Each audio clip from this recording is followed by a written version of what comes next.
Olá pessoal, bem-vindos a mais um episódio Mil Crimes. Hoje sou só eu, a Bruna. E rapidinho, alguns recados pra vocês. Eu quero primeiro pedir desculpa pro pessoal que mandou e-mail. Eu não abri o e-mail fazia várias semanas já. Então desculpa vocês que mandaram sugestões e feedback pra gente. Eu vou responder isso assim que tiver tempo. E pode continuar mandando e-mail agora que a gente vai olhar todo dia. Outra coisa é... Pra quem quiser nos ajudar agora, a gente tem o Catarse, que é catarse.me/1001_crimes. Por enquanto não tem nenhum valor fixo, mas como ele é mensalidade, então você vai colocar lá o valor que tu quiser e todo mês ele vai descontar para vocês. Então a nossa meta por enquanto é conseguir comprar microfones novos. Para mim, eu já comprei um, mas não é tão bom.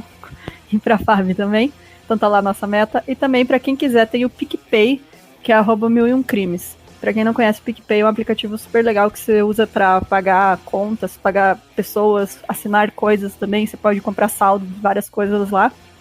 E quem ainda não tem e quiser usar o meu código para me ajudar, vai ajudar você também, porque você ganha R$10 nos primeiros R$10 que você gasta via cartão de crédito, você não paga. Então, se quiser, meu código é KTE97X. Tá, pode colocar lá assim que você se inscreve, que você vai ganhar esse dinheiro e eu também ganho. Então, já agradeço. Pode usar para assinar a gente, por exemplo. Então, vamos lá para o caso de hoje, que eu fiquei pensando o que eu ia fazer como eu tô sozinha hoje. Teria que ser um caso não tão complexo. Mas com a aproximação do Dia das Crianças eu tive a inspiração. Então, vai ser o caso da Mary Bell.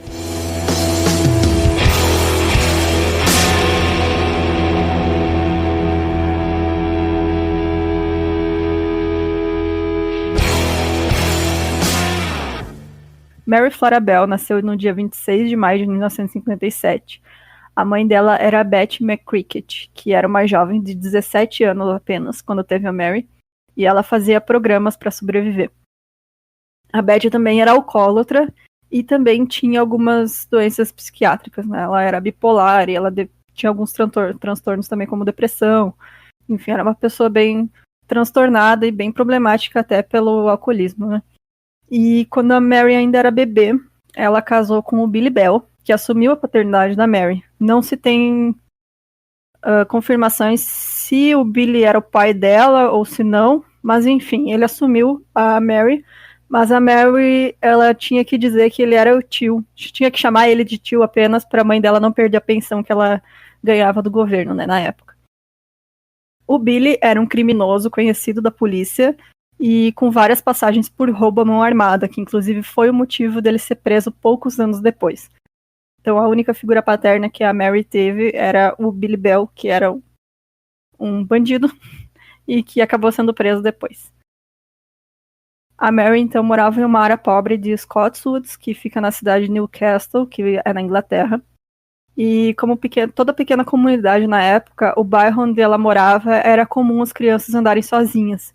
Elas eram vigiadas pelo adulto que estivesse mais próximo, fosse vizinho ou parente. Então as crianças estavam sempre na rua e sempre brincando sozinhas. Todos se conheciam e por isso eles confiavam nos outros, né? A área, além de pobre, ela estava passando por reformas com casas e estabelecimentos sendo desmanchados.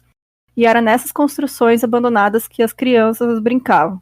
Então era super comum você ter tipo um prédio abandonado e várias crianças lá dentro brincando sem supervisão de um adulto. Tipo, o adulto que estivesse ali por perto ia ficar de olho nas crianças, mas o pai e a mãe necessariamente não estavam perto. Mas a infância da Mary, então, não era como das outras crianças do bairro. Além de ela ser pobre, então, a Mary teve que crescer com constantes ameaças à vida dela, feitas pela própria mãe. Quando ela era um bebê, ela caiu de uma janela e, em outra vez, ela ingeriu pílulas para dormir. Segundo a Betty, que era a mãe dela, tudo foi acidental. Mas uma testemunha presenciou a Betty dando pílulas para a filha, dizendo que seriam balas, e que também ela que teria jogado a menina pela janela. Quando ela tinha por volta de 5 anos, a Mary também passou a sofrer abuso sexual. A mãe dela tinha vendido a virgindade dela para os clientes e passou a aliciar a criança para ser abusada por vários homens. Então, além de presenciar a própria mãe fazendo programas dentro de casa, a mãe dela ainda começou a cobrar desses homens para abusar da própria filha. Então, todo esse abuso começou a ser refletido no comportamento da Mary. Ela passou a torturar pequenos animais, como os cães e gatos que ela achava na rua, e ela era vista na escola como uma criança que sempre tentava chamar atenção e batia nos colegas e tentava estrangular outras crianças. As crianças corriam de perto quando ela chegava. O dano também não era apenas psicológico, né? O córtex pré-frontal do cérebro da Mary também foi afetado. Essa área é associada à tomada de decisões, comportamento social e expressão de personalidade. Então não é algo somente físico, psicológico, como também físico, né? A Mary tinha uma única amiga, que era a Norma Joyce Bell, que apesar do mesmo sobrenome, elas não eram parentes, elas viviam ali no mesmo bairro. A Norma era 2 anos mais velha, mas quem dominava a amizade das duas era a Mary. Era a Mary quem mandava e era a Mary que decidia o que as duas faziam. Em 11 de maio de 1968, a Mary, então com 10 anos, e a Joyce com 12, elas sequestraram um menino de 3 anos com a desculpa de que comprariam um doce para ele. Mais ou menos 1 hora depois, uma pessoa encontrou essa criança na rua e ele estava desorientado e sangrando. O que aconteceu ninguém sabe dizer, mas a polícia declarou que o menino havia caído e se machucado, mas não era nada grave. No dia seguinte, uma mulher levou sua filha à delegacia dizendo que a Mary tinha tentado estrangulá-la.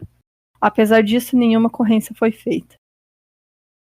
Então, em poucas semanas depois, né, em 25 de maio de 1968, um dia antes do aniversário de 11 anos, a Mary estrangulou o menino Martin Brown, que tinha apenas 4 anos.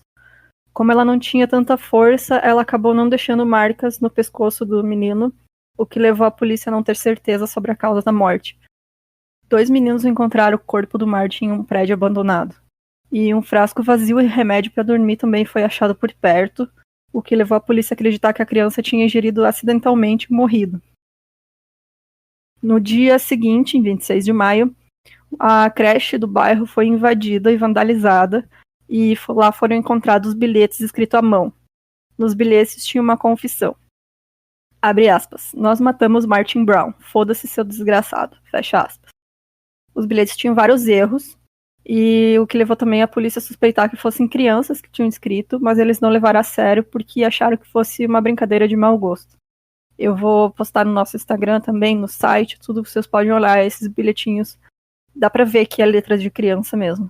É bem bizarro.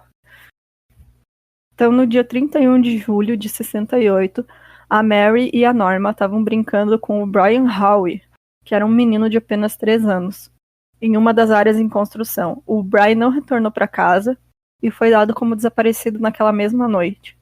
A polícia encontrou o corpo dele pouco tempo depois. Ele tinha sido estrangulado e com pouca força, porém gradualmente. Ele também tinha sido despido, teve partes do cabelo cortado, cortes no estômago e pernas, e também teve os genitais mutilados.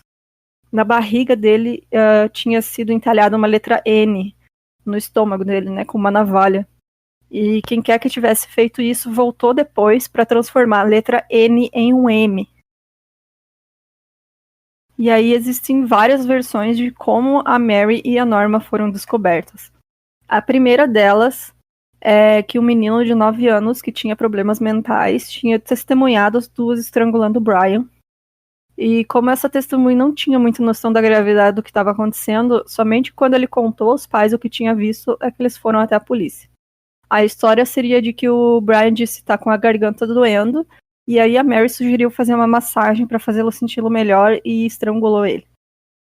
A outra versão que tem é que a polícia começou a pegar depoimentos de todas as crianças do bairro, na tentativa de tentar descobrir o que tinha acontecido com o Brian.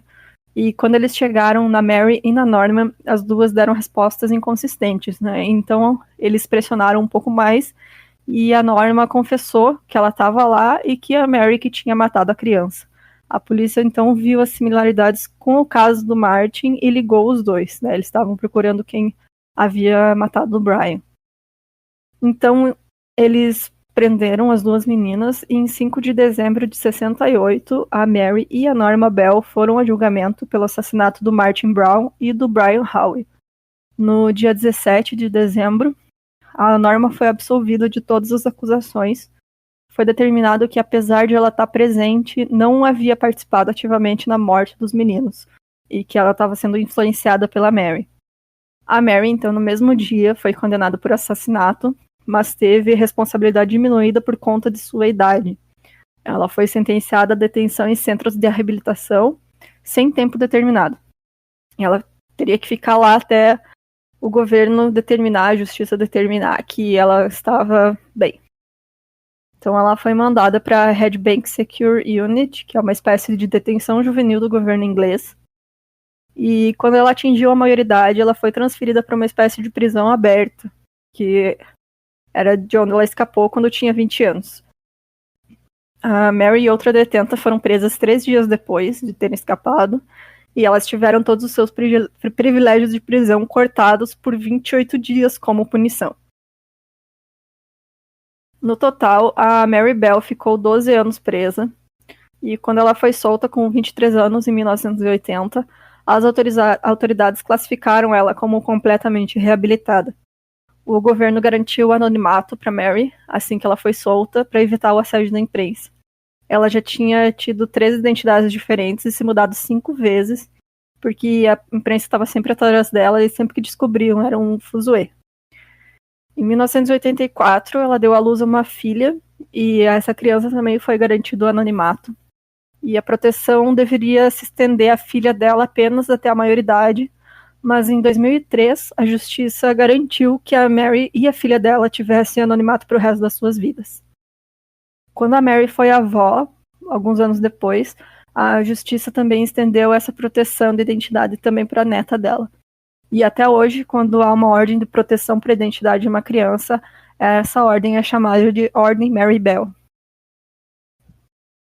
Então, pessoal, o caso de hoje chegou ao fim. Espero que vocês tenham gostado. Foi um caso curtinho, mas é o que eu consegui fazer para não deixar vocês uma semana sem ouvir a minha voz. É um caso bem curto, mas é muito triste, né? As consequências do abuso físico e psicológico de uma criança que levaram à morte de mais 2 crianças. Que eu acredito que a Mary não teria feito tudo isso se ela tivesse sido criada em um ambiente saudável, né? Como ela foi depois, ela conseguiu se reabilitar, teve uma família, ela se recuperou, a Norma também não tem, ela também conseguiu anonimato, né? Mas que eu sei, ela também teve uma família e viveu uma vida completamente normal. E espero que vocês tenham gostado. É isso. Sugestões pode mandar pra gente na nossa página, entre no nosso grupo, entre no nosso site, milioncrimes.com.br. Pode mandar e-mail pra gente também, que eu vou olhar, milioncrimes@gmail.com. E é isso. Até mais.